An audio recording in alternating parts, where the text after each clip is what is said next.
ఒక ఒక మేడం పేరు దేవనా సేగల్, ఇంకో ఇద్దరు ఆడపిల్లలు ఉన్నారు. అట్లనే తేరా రమాకాంత్ రెడ్డి గారు. అట్లనే ఇంకా ఆయన ప్రభుత్వంలోకి రాకముందు అప్పుడు కేసీఆర్ గారి ప్రభుత్వం చేపట్టినటువంటి ప్రాజెక్టులను ఆపడానికి చచ్చిపోయిన వాళ్ళ పేరు మీద దొంగ కేసులు వేసినటువంటి ఇంకొక వ్యక్తికి, ఇట్లాంటి వాళ్ళందరినీ కూడా సుప్రీంకోర్టులో ఇలా అడ్వకేట్ ఆన్ రికార్డు పెట్టారు. అంటే మొన్నటిదాకా రేవంత్ రెడ్డి గారు జేబులోకి వెళ్ళి జీతం ఇచ్చారు వీళ్లకు. ఇవాళ మన తెలంగాణ బిడ్డల రక్తం స్వేదం మనం కట్టే ట్యాక్స్ మన తెలంగాణ ప్రభుత్వ ఖజానా నుంచి ఆయన ఓటుకు నేటు కేసు వాదించిన మొత్తం టీంనంతటిని కూడా సుప్రీంకోర్టులో పోయి నింపుకున్నారు. మరి ఇదేం పద్ధతి, ఇదేం న్యాయం?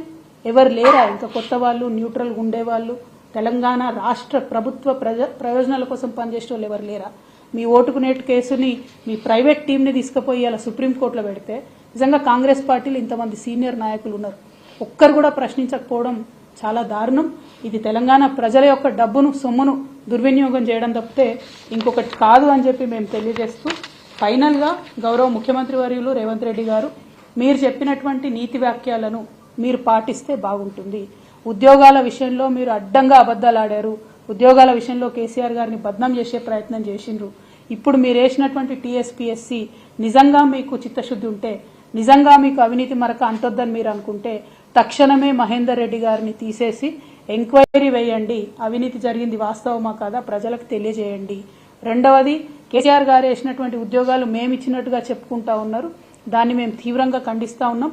మీరు ఇప్పటివరకు ఇచ్చిన 60 ఉద్యోగాలే, ఇంకా కొత్తగా ఏం ఉద్యోగాలు ఇస్తారో, డిసెంబర్ వరకు ఏం ఉద్యోగాలు ఇస్తారో తెలియజేయవలసిందిగా కోరుతా ఉన్నాం. మూడవది, విద్యుత్ సంస్థలో నియామకం చేసినటువంటి ఆంధ్రోళ్లను తక్షణమే తీసి తెలంగాణ డైరెక్టర్స్ వేయాలని మూడో డిమాండ్ చేస్తా ఉన్నాం. నాలుగవది, సుప్రీంకోర్టు ఆఫ్ ఇండియాలో మీ పర్సనల్ కేసులు, మీ అవినీతి కేసులు, మీ దొంగ కేసులు వాదించి ఆనాడు తెలంగాణ ప్రభుత్వం మీద దొంగ కేసులు వేసిన టీంని తీసేసి నిజంగా టాలెంట్ ఉన్నటువంటి వాళ్లను, నిజంగా తెలంగాణ ప్రభుత్వ ప్రయోజనాలు కాపాడే వాళ్లను పెట్టాలని డిమాండ్ చేస్తూ, మరి మీ యొక్క చిత్తశుద్ధి నిరూపించుకోవాలి. మీరు ఇన్ని రోజులు చేసినటువంటి ఆరోపణలను దాన్నన్నింటినీ కూడా తప్పని నిరూపించే విధంగా ఉన్నటువంటి మీ వ్యవహారాన్ని సరిదిద్దుకోవాలని సూచన చేస్తా ఉన్నాం. Thank you. జై తెలంగాణ. గత 10 ఏళ్లలో ఎప్పుడూ లేనటువంటి విధంగా రాష్ట్ర గీతాన్ని జై జై హే తెలంగాణను అధికారికంగా గుర్తిస్తున్నామని కూడా చెప్పారు. అంతేకాకుండా మన రాష్ట్రానికి సంబంధించినటువంటి చిహ్నం కావచ్చు, లేకపోతే తెలంగాణ తల్లి విగ్రహాన్ని కూడా మార్పు చేస్తున్నాము. ఈ పరిణామాలన్నింటినీ మీరు ఎట్లా చూస్తారు?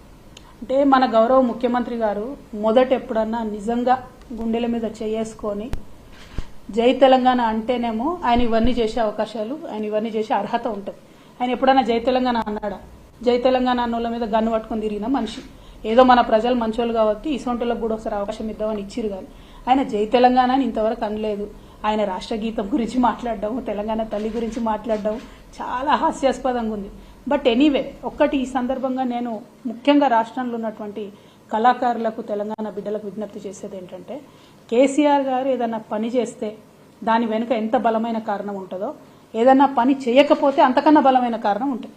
రాష్ట్ర గీతం దగ్గర పంచాయతీ షురు అయింది. ఇదంతా రాష్ట్ర గీతం అనేటటువంటిది కాన్స్టిట్యూషన్లో ఎక్కడ చెప్పలేదు.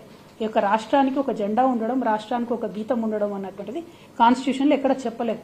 ఒక 2 రాష్ట్రాలు ప్రయత్నం చేసినాయి, జమ్మూ కాశ్మీర్ ఒకటి, కర్ణాటక ఒకటి. ఆ ప్రయత్నం చేస్తే ఫెడరలిజంకు ముప్పు వాటిల్తుందని సుప్రీంకోర్టు దాకా పోయినా కూడా వాళ్ళు పర్మిషన్ ఇవ్వనటువంటి పరిస్థితి. ఆ కొత్త కాంట్రవర్సీ కొత్త రాష్ట్రానికి ఎందుకు పెట్టాలన్న ఉద్దేశంతో కేసీఆర్ గారు అటువైపు వెళ్ళలేదు. నేను కూడా తెలంగాణ సగటు ఆడబిడ్డనే కదా, నేను ఎట్లుంటాను, మిగతా ఆడబిడ్డలు ఎట్లుంటారు మా తెలంగాణ వాళ్ళు, గట్లే తెలంగాణ తల్లి ఉంటుంది. ఇక అన్ని అపోహలకు పోయి పర్సనల్గా కేసీఆర్ గారి కుటుంబం అంటే విద్వేషం పెట్టుకొని నిర్ణయాలు తీసుకుంటే ప్రజలు ఆలోచన చేస్తారు.